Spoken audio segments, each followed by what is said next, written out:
Ya solo binobo lukaka soki basi ya malamu bazalaka kaka na mokili oyo oui basi ya malamu bazalaka lisoto kobetela o lelo ekopesa yo esengo pona vrai mwasi ya libala kasi ba misusu nde ekote ya pe bino pona bokoma lokola mwasi oyo ndenge azalaka jeune fille oyo ye avandaki bongo na mobali na ye babalanaki mobali azalaki na musala te kasi ye abandaki kosala na banque epai wapi salaire na ye ezalaki $1000 kasi pendant 3 ans oyo mobali azalaki na mosala te soki bafuti ye $1000 na ye chaque fin du mois aye na $1000 apesi mobali na ye nyonso tu sans alongolata attend un reine to $1 mobali a gérer na $1000 wana mobali akopesa ye kaka $300 pour na ba transport na makamla msu $700 wana mobali a gérer ndako kitoko pendant 3 ans ti tangu mobali ayaki kozwa musala mobali oyo tanga azwaki musala eloko nini asalaki pa mwasi na ye ya minene komaki bandeko lisolo oyo ekote ya yo ela usope esprit yango tokobetela yo lelo kaka na makambu ya mabala totikala eske boyebi ke fête ezalaka très important na kati ya mariage na ba couple basi mingi balingaka fête te kasi yeba ke papa azalaka mingi na besoin ya ba fête pona libala kola fruit parce que mobali tangu abimaka ba stress ezalaka mingi fête tangu chaque fois ce qui fait pe salami ezalaka bala mobali to nzoto santé ezala kolongono est-ce que yo fête na mariage na yo ezalaka malamu yo ndenge wali wana ozalaka la difficulté pour na ba fête te yango pe tokosola lelo awa. Dans le couple, le sexe crée beaucoup de problèmes. Vous devez comprendre dans la psychologie de l'homme que le sexe c'est un besoin. Pour la femme, c'est une envie. Et comprenez qu'il ne faut pas lui lancer des paroles. On t'a prescrit ça. Tu as un chien. C'est ma soeur. Non, non, non. L'homme a un but. Il ramène de l'argent, il travaille dur, il nourrit sa famille et tout. Et la femme savait qu'elle gère la maison, elle gère les enfants. En réalité, ça passait parce que chacun connaissait un peu sa place. Chacun savait que l'homme est né pour pourvoir, la femme est née pour sécuriser, pour etc. Les données ont tellement changé aujourd'hui que je vais choquer en disant ça. L'homme est pourvoyeur, certes, mesdames, mais il faut arriver à comprendre le stress qu'il vit. Il faut arriver à comprendre le poids des responsabilités. L'homme a tellement de pression. Si on pouvait un seul instant s'asseoir, c'est à vous. Regardez, quand vous avez des besoins, vous vous tournez vers qui, mesdames? Vers l'homme. Mais lui, il se tourne vers qui? Un jour après sa mort, la depuis mortelle, il y a maman Blanche Tunasi et Koma Kibongo na Kinshasa, on a programme, il y a obsèque et si Ebimi déjà, on sait qu'on va enterrer maman Blanche Tunasi déjà lundi oyo alors tokozonge langoka kana émission ya lelo. Moi je prends soin de ma relation avec ma femme parce que je sais que s'il y a un coup dur que Satan peut me donner, c'est au travers de ma femme. La personne qui est la plus proche de toi, c'est la personne par laquelle Dieu passe pour te bénir, mais aussi par laquelle Satan peut entrer pour te détruire. Que Dieu vous bénisse. Abonne. Batumingi bazwaka denilesi lokola aventurier makambu mususu alobaka est-ce que ekokisamaka to ekokisamaka te toyoka kieba mikolo eleki alobaki mosali moko ya nzambe ya munene akokufa asilisi wana te ayekoloba mwasi ya mosali ya nzambe munene akokufa est-ce que liwa ya pasteur to apôtre Baruti na mama Blanche Tunasi ezali accomplissement ya prophétie ya denilesi to nini prophète de la nation to kolobela opéra na émission ya lelo. Donc un grand homme de Dieu mourra. S'il meurt, tenez-vous prêts à changer. Deuxième, la femme d'un grand pasteur mourra.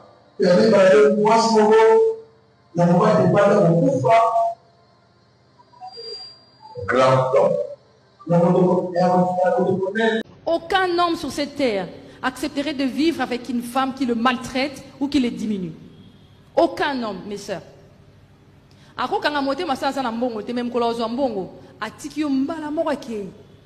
Mama ya Gloria Senga Kolo initiative oyo to lembi pasi mama aleli parce que moi na ye liboso ba mané ko permettre atala ye kasiboye moi na azoko mona susu moi na été Gloria Senga azali wapi balobi makolo ezali ya kovimba moye atambola ezalite mama ya Gloria Senga to lembi pasi aleli alobi pe alembi pasi ya moi na ye po azali ko mona été ngai mama ya Gloria Senga na ye koyebisa bino mwana ka depuis le 17 mai na 17h30 pour alevaki ti lelo nazokoka kozala na mwana na ngai te mwa chance kopesaki ngai na mwana kaye 5 ou 10 minutes pe état ya santé na ye makolo kovimba po libere mwana na ngai naza besoin na mwana na ngai. Bandeko bana Royaume-Uni to pe na Angleterre précisément na Londres sala attention ndeko mwasi oyo aleli kuluna ekomi na Londres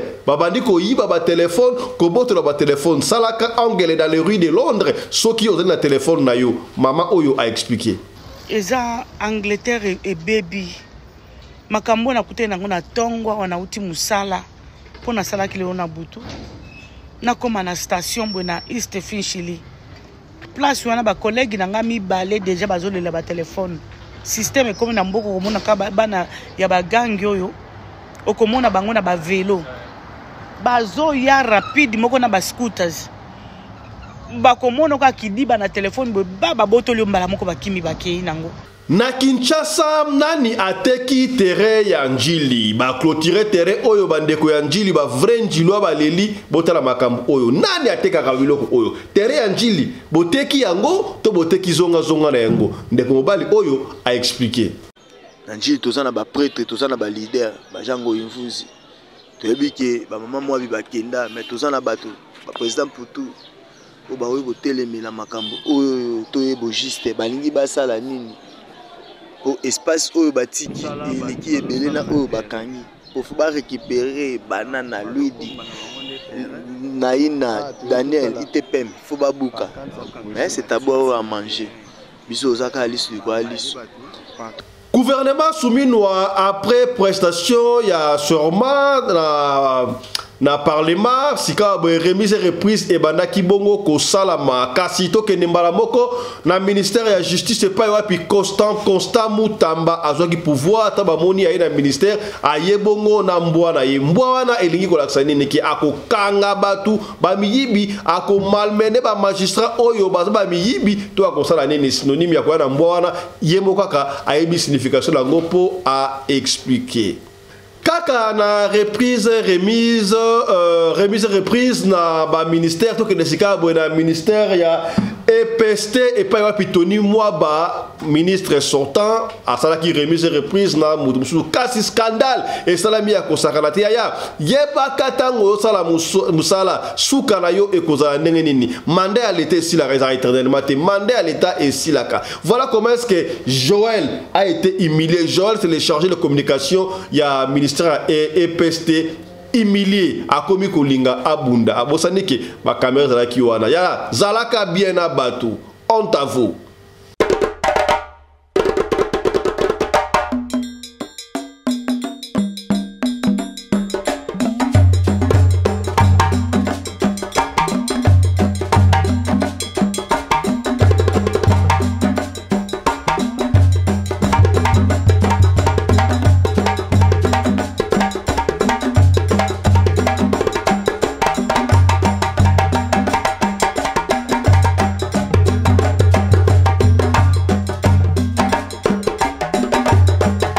Mbinga na mwina ngolo aboya hydroquinone soki ezotambola basheri bazokoya mayanga na retrouve douce tendresse affection epa na yo nasalelo nini mpo ndimake na kupendaka sana shitakwacha pelende wenjo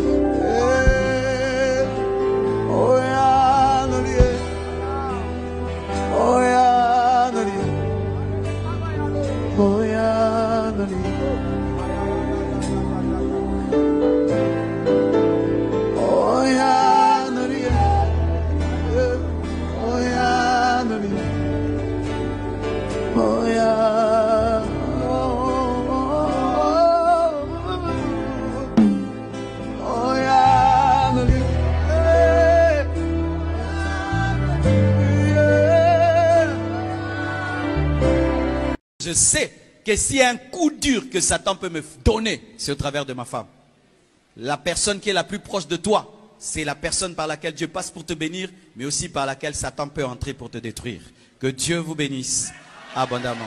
Mbote na bino bandeko balandi ya radio Lokole télévision bisika nyos tu bozwami merci na confiance pe fidélité bozali ko continuer ko pesa programme oyo radio Lokole masolo et pa wapi tozali ko kutana pona ko solola makambo zali ko leka bongo na communauté na biso africaine en général mingi ya biso batu ya mangala lobaka chaque fois bato obayebi ngai merci cela nous va droit au cœur et kasi soki mbali boso o mona biso yeba ke komona ngai fiston Pelende tata ya Sedek to sengi na yo soki okoti eloko ya liboso yo o aimer vidéo o tie j'aime soko ozali na abonné te o s'abonner et puis o aimer vidéo o like vidéo tia cloche à notification fini yango pona orataka ba programme na biso ata soki mu kete bomoni yango na sommaire lelo to kozoba diversité nous avons choisi pour vous toute une litanie tout un chapelet ya makamba diversité auto koloba lelo awa mais n'oubliez pas que lelo et kozala pe spécial toujours hommage na mama Blanche Tunasi ndeko ba benga papa fiston bosala ka ndanga nini pona radio Lokole Kabone radio Lokole is une grande équipe d'ailleurs qui vous remercie na soutien na bino o bosala radio Lokole oyo ya radio Lokole studio tozali na Johannesburg studio ezali na Cape Town. Comment ça se passe bon souvent na ba image qui toko boye donc ceux qui Winnie Laris Pelende azuba image qui toko boye atindi yango na réalisation et pas ya Chris Laris Pelende réalisateur azu yango kuna azo contrôle image na régie tozala kabongo na Claudine Laris Pelende ceux qui ba lamba image ba atindi yango na Cape Town et pas ya HD bienvenue HD à lambi ba image wa tanga kozong sur la Chris Laris koto na Johannesburg ay ba lancer yango au moni image ba mafuta soupe kitoko boy voilà donc radio Lokole télévision et sa grande équipe oyo abino na ba soutien na bino des chaînes oyo et ko kende liboso alors chaîne ya boye yo ko soutenir biso te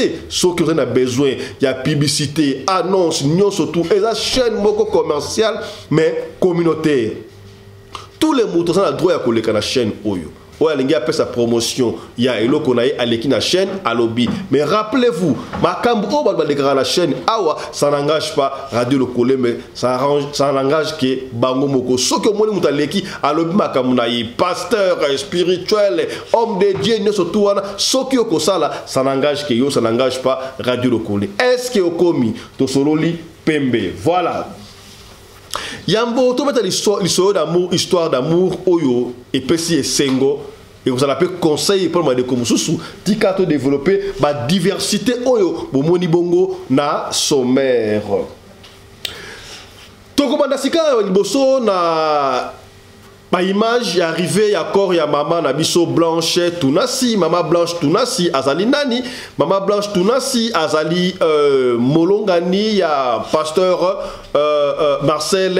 Marcelo Tunasi oyo autiko tikabiso na Turquie ba misusu balobi akende ko sala chirurgie ba misusu akendaki abi akende ko sala bacha akendaki vacances malaise conseil botika biloba loba la maman est partie la dame est partie alors voyez un peu arrivé à Corne de Salamaki déjà lobby na aéroport na sepeli parce que a confirmé moro lelo lobby Corne et voilà ba gum sara ba Corne wate pasteur Marcelo Tunasi merci force à toi na o sali ça elle la leçon pour la bande comme ce sont de kufu linga ka tebo gum sara makambo dengo wana voilà ça se passe comme ça corps et yaki déjà de bozomo na wana et puis suivez moi symbiose tout ça le nom symbiose toute une litanie chapelet il y a ba bon moment il y a maman Nabiso maman Blanche maman Blanche Tunasi moi si y a pasteur Marcelo arrivé à Cornaye naba maman loba kitoko oyo mama ndenga bana côté ya maman misusu na pasteur Denis pardon je voulais dire pasteur Marcelo oyo bana koloba on se retrouve juste après ceci suivait.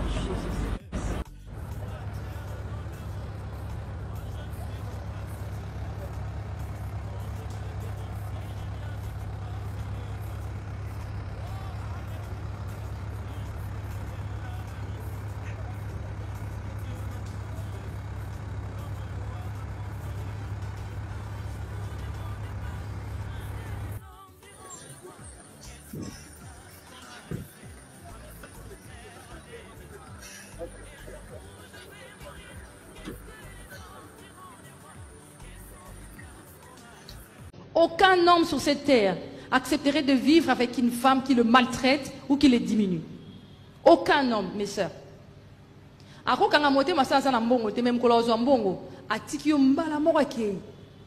N'est-ce pas les papas? Aucun homme n'accepte d'être diminué. Il peut accepter ça pour un moment, mais après, lorsque le Seigneur les bénira, il s'en ira. À cette femme-là, comme je viens de dire, bozo fongola ba porte qu'on a diable aya kosaka nakatia famille nabino nakatia foyer nabino. Bozo fongola ba porte. Une femme impolie ouvre le porte au diable. Une femme impolie, insoumise dégoûte l'homme.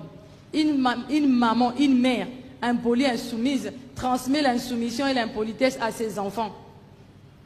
Donc en sorte de créer génération moko ya ba insoumise, n'est ba mauvaise femme.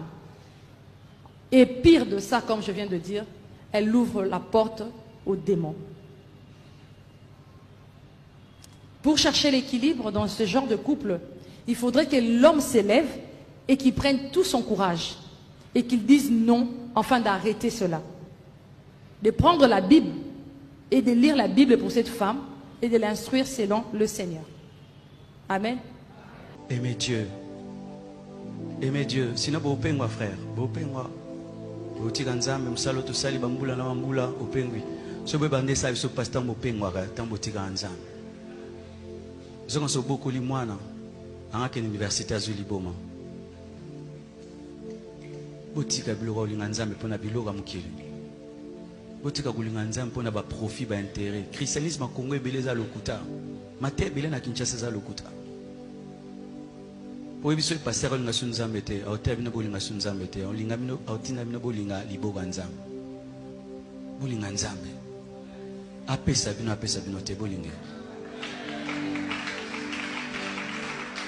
Voilà.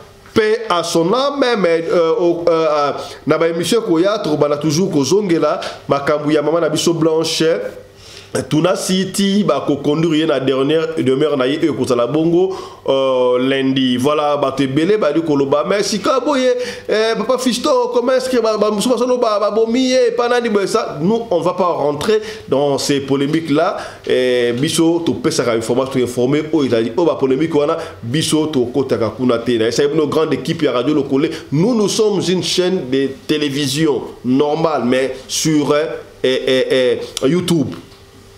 Donc, radio locale télévision n'a rien à envier, n'a rien à voir, n'a pas chaîne sur YouTube. Ah ouais, mais nous sommes une chaîne de télévision. Alors, coordinatrice à ma caméra au moment la lumière de la kitoko, basala boeto, magitoko boignon sur la femme à la taille d'une tige spaghetti, ni courbure ni virage. Ma caméra on a le script. Autant le baoyo et où t'as comme Claudine Laris Pelenda commis yango papa okoloba boyele lo to sala boy ah ngana ya ka pesingai conducteur est-ce que boyebi conducteur ezali kayi donc oyo kolanda bakabalo babenga yango conducteur to ndi conducteur oyo ezali bien préparé so na ye natali conducteur na lobby lokola makambu ya mama tunasi Blanche na yeba ki bena mama tunasi Blanche te muta expliquer nga makambu na ye makambu c'est qui la femme à la taille d'une tige spaghetti papa maman na zaki boyi azalaki boyi azaki ya ngwa to loba makambu alors voilà derrière un grand homme il y a une grande dame voilà les académies voilà maman il faut soutenir ka œuvre il y a mobile na ye force à toi merci à toi la femme à la taille d'une tige spaghetti ni courbure ni virage et kendaka ndengwana est-ce que commis décès à Mama Tunasi Blanche, ça fait couler beaucoup d'encre. Kasi, ceux qui t'ont songi sima, mingi, balobaka ya deni, alobaka trop, a nzamba kimaye, atika makamu ya nzambe, yemoko abibengaka, prophète de la nation.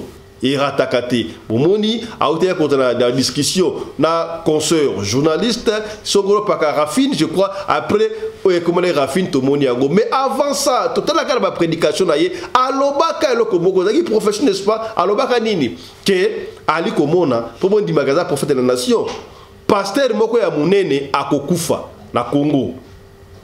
À part ça moi si ya pasteur moko ya munene akokufa est-ce que yango ekokisa mité apôtre na biso aute ko kufa Tomona ki akufaki wana baruti sika boye Mama Blanche Marcelo moi c'est à pasteur Marcelo akufi. Est-ce que eza coïncidence to prophétie ya Denis Lesi et Koksami? Tala kunseki, tala kumamba, tala ya Denis. Tu dois interpréter en esprit ce que je dis. Je suis nerveux quand je dis des choses et tu ne répètes pas ça. Grand homme, et tu connais cette prophétie. Tu fais comme tu n'écoutes pas. Donc, un grand homme de Dieu mourra. S'il meurt, tenez-vous prêts à changer. Deuxième, la femme d'un grand pasteur mourra.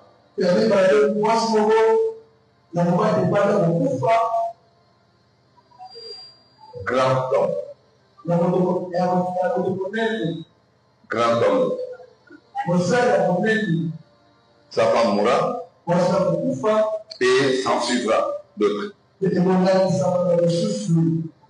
Autre chose à présent. Tolembi pasi po mai to futaka régie des hommes melitanga etanga kana mona pompité. Tolembi pasi po na nini to futaka snel mais to monaka courant za la kate. Tolembi pasi nini to ali kotambola na ba mituka mais nzela ezalité. Pasi po na nini ata osoye mutuka carburant ya kotia ezalité. Wala nani Gloria Senga auto ebike atalaki interpellé na ba service ya l'état pour makam o ba yebi to comment a été maman na ye aleli liboso quand même parce qu'il y a chance ya komona moi na mesika boy elle n'a plus la chance ya komona Gloria Senga te. Qu'est-ce que Gloria Senga a réellement fait oyo tali komona été maman ya Gloria Senga aleli jour bakozamboka na ye lisusu deuxième fois et pas na bino ngai maman ya Gloria Senga na ye koyebisa bino mwana ka depuis le 17 mai na 17h30 pour aller vaquiller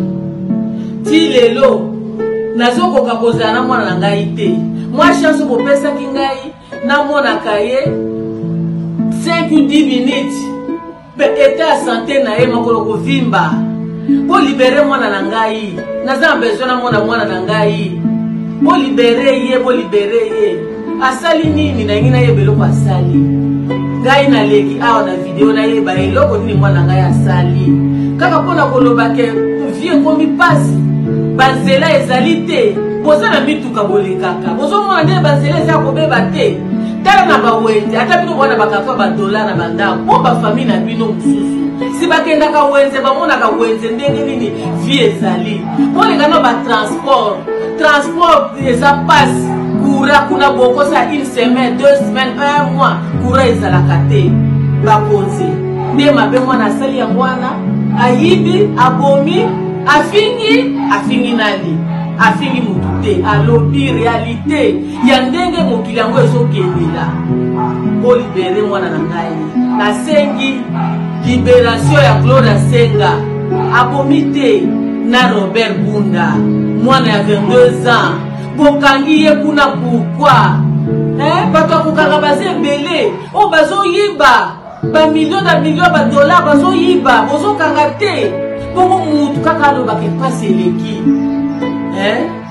nasadrese na bino bakonza mboka ezala bokonzi ya ANED ezala président de la République ya RDC Congo nasengi yo papa ezala ministre ya intérieur bota la situation mwana na ngai aza mwana mwasi boza na bana na bandako na bino salaka mwana na yo ya mwasi azala oyebi esika aza te o aza na endroit moko boye okosepela te est-ce qu'on a la pongi nayalaka pongi te naliaka te nazozwa pongi te mpona mwana na ngai naye kosenga bino boyibeli mwana na ngai mpe na tuni lisusu eloko asali nayeba na sante na ye mpona boye bakolobake o asalaki boye ngonga yango ebolibere mwana na ngai ngonga yango ebolibere mwana na ngai nasengi bolibere mwana na ngai merci pour la libération oyo bozwi mitema bapara boza na bana basi oyo bapara nde boza wana bana ndenge nga nazoyoka ndenge un jour ekokokomele kokokokokokango nasengi bino merci parce que libere mwana na ngai merci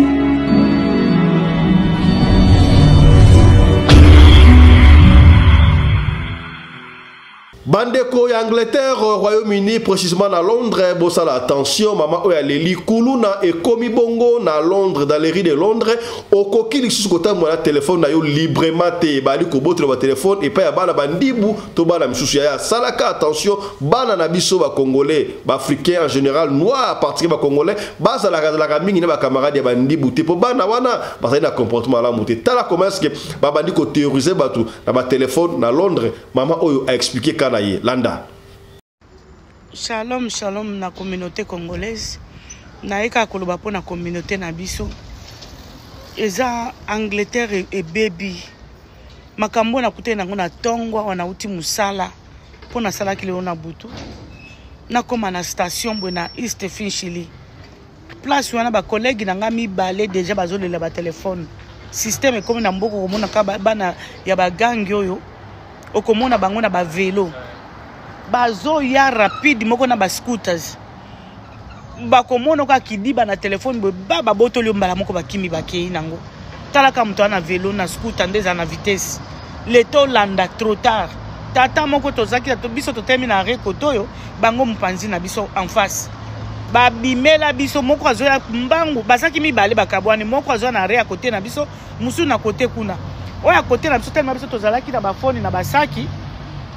Oya nga kutu telefone na nga singa ngo na lata kangole msu na kingo na kanga kango bo na kanga ka oya nga telefone bo na kangia ngo singa bo ndenge na kanga kango ndenge phone na ngezali ba bimise tata na skota maboto le telefone azu telefone alo jusqu'à kangi garçon na nzoto akange bo garçon na uta na vélo abambana na se tango akwei na se mbala moko bazaki oya zaki mpanzi na biso koma kokai ko yibate akati si mpanzi mususu alandi siko kuna tata wana koma kwesi muningane na se zwa mbeli epe penza ya munene batu baka tata wana bino bozami yibi me bonge subo bo mamutu likola telefone bo sala attention bandeko nanga ba congolais mo yibi to na mboko ekoto komi na guerre lokola ndenge ba M23 baza ko envahir Goma ndeka Goma zangi kimia ndenge pe mboka oyo pe miyibi bakomi ya ba telefone ka ndenge ba Rwandais ba yibi Congo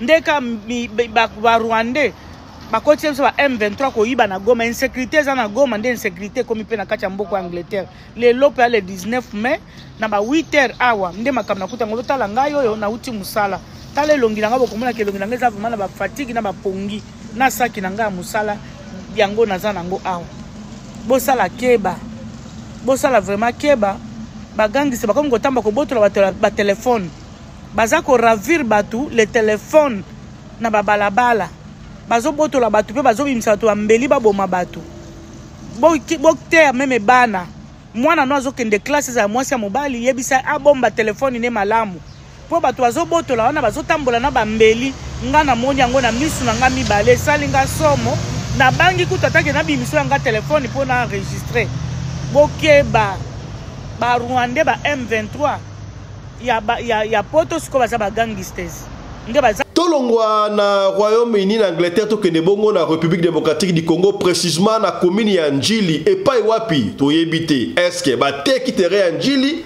bateki zonga na yango po ba clôturer yango bana bakobeta bale ndenge nini pesi mutu ko soki bateki yango nani ateki yango soki bateki terrain te bateki zonga wana nani ateka biloko oyo l'état azali wapi ndeko oyo vraiment na Njili a interpellé pe adeli landa na Njili tozana ba prêtre tozana ba leader ba jango infuzi toyebi ke ba mama mwa bibakenda mais tozana bato ba président Putu o ba oyo telemela makambo oyo toyebo juste balingi basala nini o espace oyo batiki eleki ebele na oyo bakangi pour ba récupérer banana luidi naina Daniel itepem faut ba buka mais c'est d'abord à manger biso zaka alisu kwa alisu to sa elo te to talela bango po biso nyoso toza banjilwa biso nde banjilwa biso ba ko tanjili na banotation banomeyo pozala nanyo na Njili mais biso banoma biso te to s'imposer nde tozala ba leader na Njili donc biso so to kufilo na Njili ba Njili itandei mais to tangi ba kombote batumsu baza suku ba kufi na Njili azalaka ya Njili bana njili tozaka lisu likolo ya lisu otika bango te za moko ya bino notable ya njili toza toujours ensemble vraiment totika bango te baya faute na bango te mais c'est d'abord à manger mbongo ezali bozozela nini ba travaux kende na délai remise et reprise na ba ministère ebandi ko salama to kende kaka na ministère ya justice et pas wapi mwana mboka Constant Mutamba asala ki remise et reprise mais pendant que remise et reprise salama ki to moni aina mbwa ne nikolo banini est-ce que alandi idéologie à Poutine to idéologie à yemoko la que no mbwa oyo akoswa bino nyonso ba magistrat oyo bozaka lokoso ya mbongo ba magistrat oyo ba lingaka ba conflit parcellaire. Est-ce que eza pour la bongo Constant Mutamba est-ce que à cause de la preuve le contraire oyo ba qui est ma prédécesseur naïe, on ne sait pas. Constant Mutamba, je rappelle, je suis en train de regretter si Chéribin Okende était encore là. Il y a un Christian à faute Chéribin Okende. Chéribin Okende, Constant Mutamba, pile petit naïe, tout le monde bango, pile petit, na pile vieux. Ah, pile vieux accueilli, mais si quand la pile petit, accueilli bon ministre de la justice. Est-ce que Constant Mutamba va revenir dans la justice? La vraie justice alors, il y a Chéribin Okende, on ne sait pas. C'est ce que nous allons voir. Kaka na remise et reprise na ba ministère to que le Chicago na ministère il y a EPST et pas wapi Tony Mwaba ministre sortant à ça qui remise et reprise Tony Mwaba. Pendant qu'il était ministre EPST, ça a fait couler beaucoup d'encre, discussion, conflit na IGF, na Batouboy, je ne sais pas, il y a mandat à l'État et si la cas. Alors, pendant que remise et reprise Salamaki, Batuya Kalaba Bimba, qui mandat à l'État Sili, il y a Sikabakoti scandale, na évité, l'ikunia, jalousie, pour Kei Tonerenini. Confère na biso, to peut changer la communication, il y a ministère, il y a EPST, Tony Mwaba de l'époque, moi Namboka Joël, Alingi Koutoua Bunda, pour Baliko Wololaye. Yaya. Mandat l'État paie silaka yango salaka effort ce que vous allez et pas l'État au salamu sala yaya salaka makambu ya malamu pona batba kansaka yo à l'époque ya mutuente na époque ya mutuente mais là qui boye kasi ceux qui batba sepel na départ na yo talabon est-ce que vous salaki malamu talaku tseki talaku mamba makambu ya boye hey yaya passier au moins comment est-ce que le confrère a été humilié aligné na épée abunda hey patient était yabino hein au toloba quitté tolobi voilà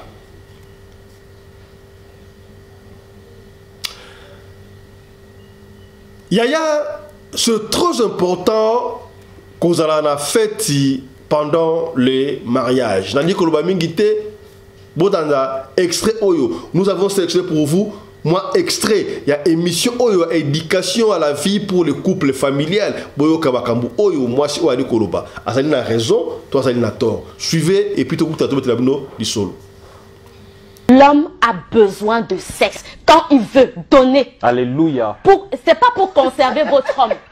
Ce n'est pas pour. Je ne dis pas ça parce que si tu ne donnes pas, il va aller voir ailleurs. Naturellement, naturellement. L'homme a besoin de sexe. Donnez-lui. Je vais faire une parenthèse assez délicate. Il y a certaines femmes qui ne sont pas trop sexe. Commence à t'adapter. Fais le sport pour l'endurance. Commence à chercher ces techniques qui pourront faire que ton homme, je le dis parce que on a très vite fait de se donner des excuses. Les enfants, je suis fatiguée. Tu es fatigué combien de fois par semaine? Ça. Dans le couple, le sexe crée beaucoup de problèmes. Vous devez comprendre dans la psychologie de l'homme que le sexe c'est un besoin. Pour la femme, c'est une envie. Et comprenez que il faut pas lui lancer des paroles. On t'a prescrit ça. Tu as un chien. C'est ma soeur. Non, non, non. L'homme a un but. Il ramène de l'argent, il travaille dur, il nourrit sa famille et tout. Et la femme savait qu'elle gère la maison, elle gère les enfants. En réalité, ça passait parce que chacun connaissait un peu sa place. Chacun savait que l'homme est né pour pourvoir, la femme est née pour sécuriser, pour etc. Les données ont tellement changé aujourd'hui que je vais choquer en disant ça. L'homme est pourvoyeur, certes, mesdames, mais il faut arriver à comprendre le stress qu'il vit. Il faut arriver à comprendre le poids des responsabilités. L'homme a tellement de pression. Si on pouvait un seul instant s'asseoir, c'est à vous. Regardez, quand vous avez des besoins, vous vous tournez vers qui, mesdames? Vers l'homme. Mais lui, il se tourne vers qui? Lui, il se tourne vers qui? C'est des questions qu'on doit se poser. Ce n'est pas évident. Il gagne d'abord combien? Pourquoi vous voulez lui mettre des pressions, de sommes d'argent exorbitantes pour des besoins qui se veulent futiles? Passez-moi cette expression. C'est compliqué. Aidons nos hommes à nous aimer. On nous demande toujours, aime-moi, tu n'as pas mon temps. Mais est-ce qu'on comprend ce qu'il faut poser comme principe, comme jalon, avant de pouvoir réclamer cette chose? c'est à vous de le jouer. L'homme souffre beaucoup. Hein. Wow. L'homme souffre tellement. Et la femme en demande déjà tellement à l'homme. Parce qu'on a vu une série où l'homme a supplié d'une certaine façon, a été romantique. Les femmes, malheureusement, je vais vous dire quelque chose ce matin. Apprenez à aider ces hommes-là. L'homme a besoin de compagnie, la femme a besoin de conversation. C'est deux choses totalement différentes. L'homme s'identifie, n'oubliez pas, mesdames, au travers de ce qu'il gagne. Voilà ce qui m'a vraiment délivré dans mon couple, par exemple. J'avais du mal à comprendre pourquoi l'argent doit influencer les humeurs de quelqu'un. Voilà. Bamu pe balobaka o azali na mato ya koyoka ayoka o azali na makasi ya kosala asala o azali na motema ya kondima andima talatina ya radio lokoyo to finaka pona bino pona kaka bozala à l'aise parce que oyo ezali le seul programme, la seule émission oyo esungaka ba mabota ezala na droiture ndeko mwasi afandi ndeko mobala afandi ya mobali ya mwasi papa afandi bali kolanda radio lo kole télévision. Voilà, je pense là à Manuel Kaliano, Manuel Kaliano, molandi monene ya radio lo kole télévision Wumela esika ozali mbote na yo kulutu jipe mongo na Londres, kulutu jipe Londres na Kouroutou jipe mongo na Londres. Ça la attention hein. Babi Kourou na écoute na Londres. Autant bra téléphone maboko. Bomba téléphone na saki. Yebisa mama achaka téléphone na saki po. Babi écoute na Londres. Christelle Mouchidi Fayala. Autant bra téléphone na maboko. Ça la attention pour Babi Kourou na écoute bongo na Londres. Gros coucou à toi Christelle Mouchidi Fayala depuis Londres. Voilà. Et kendakandengwana mbote na yo Mama Lina Wembi. Mama Lina Wembi depuis États-Unis d'Amérique. Na bosali binote bozali ebele na mondi kuna.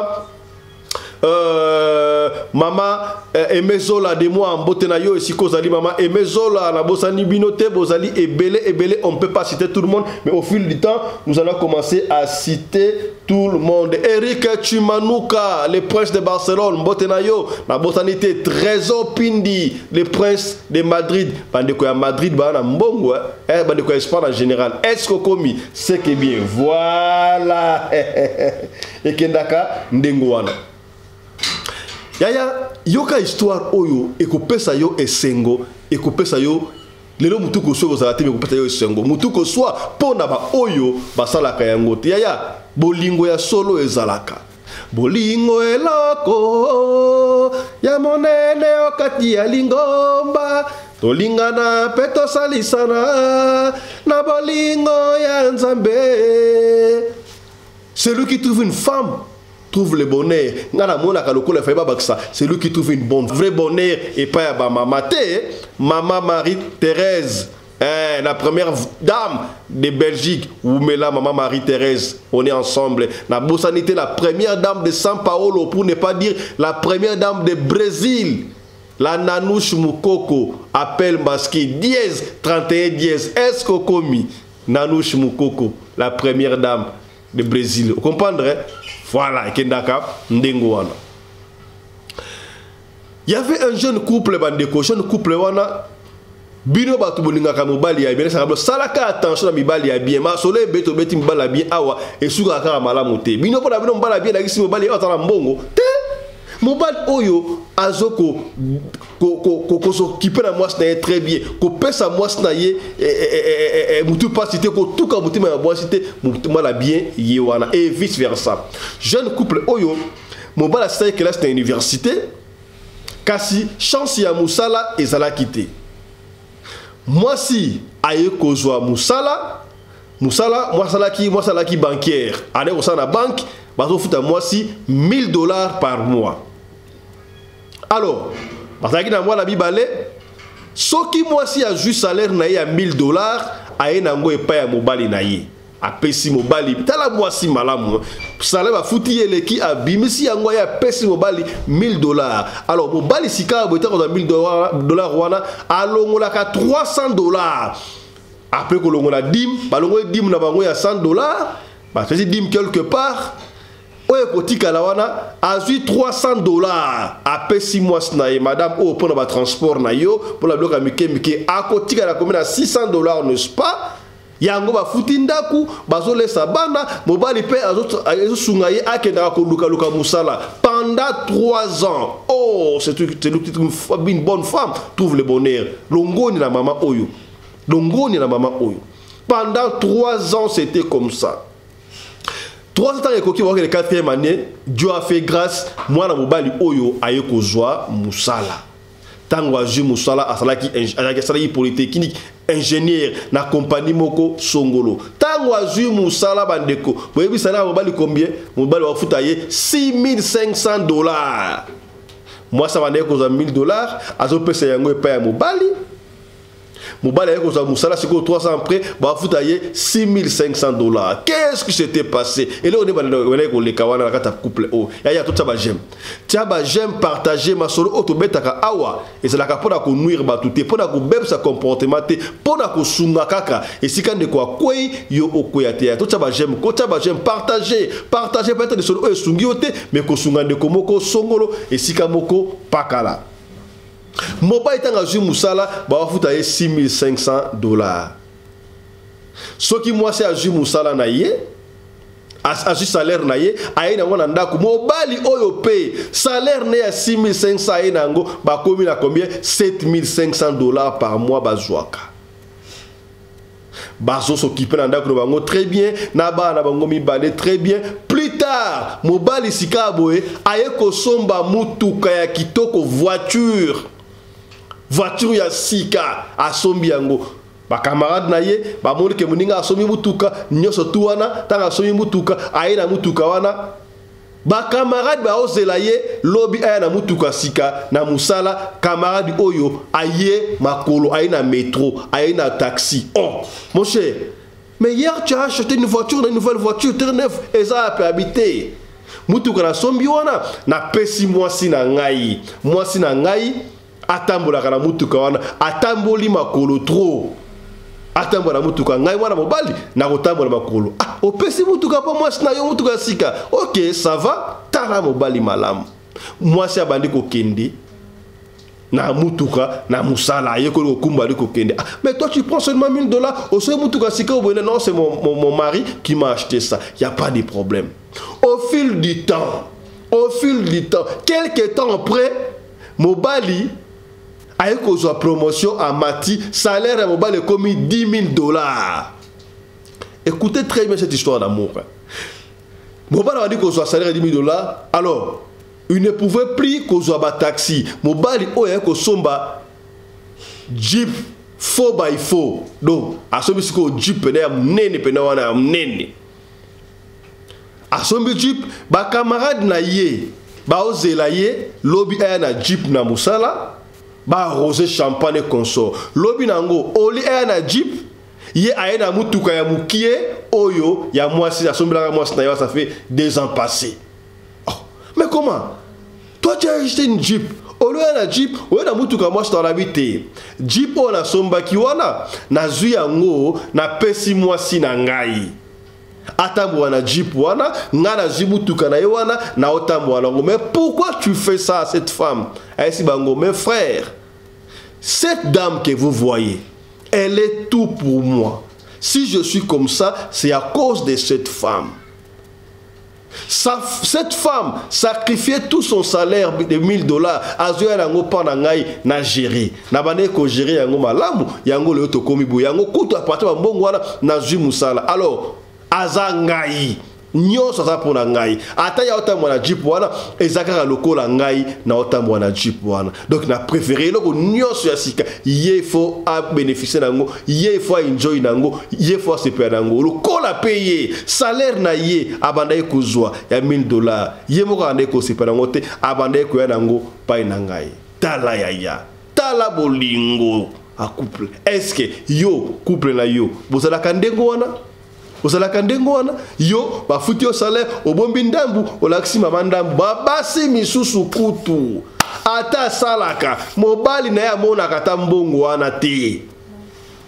Onga frasa sa famille nanga asunga famille nanga oui okosala sa famille na yo okosunga famille no ali boso ali mobali na yo na bana na yo famille na liboso ali mwasi na yo na bana na yo. Est-ce que komi to so la pembe tala li solo d'amour o to beteli o lelo couple bozala malamu lelo tosole ma famille tobani makambo ya famille ndenge bemba famille ya tunasi ya mwasnaye to do makambo ya famille kaka lelo tala couple na yo bozalaka ndenge nini et puis sengwa di solo o exemple à suivre tala di solo o ya mukuse c'est avec ça que nous mettons un terme na émission ya lelo soki c'est pelisio malamu partager yango pe sungo bande comme suka soki c'est pelisio te tant yo partager et ko sunga ndeko moko songolo et sikamoko pakala ndenge na chaque fois ya soki ozana solo ya kobeta benga biso soki ozwi biso te tikila biso audio to kobeta liso na yo kaka ndengo lingi to beta yango soko lingi to tanga kombo to kotanga kombo soki oboy to tanga kombo te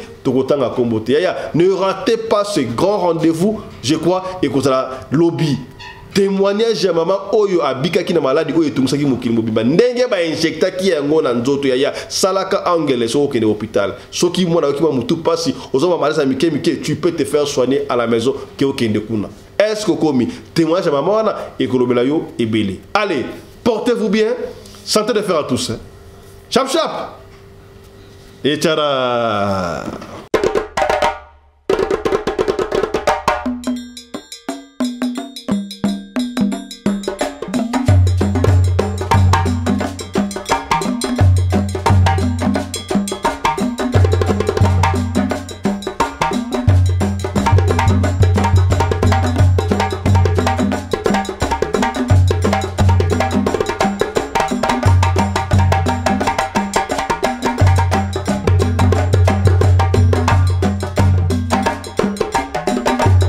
mobali mbinga na mwina ngolo aboya hydroquinone soki ezotambola basheri bazokwea mayanga na retrouve douce tendresse affection epa na yo nasalelo nini mpo ndimake na kupendaka sana shitakwacha pelende wenjoro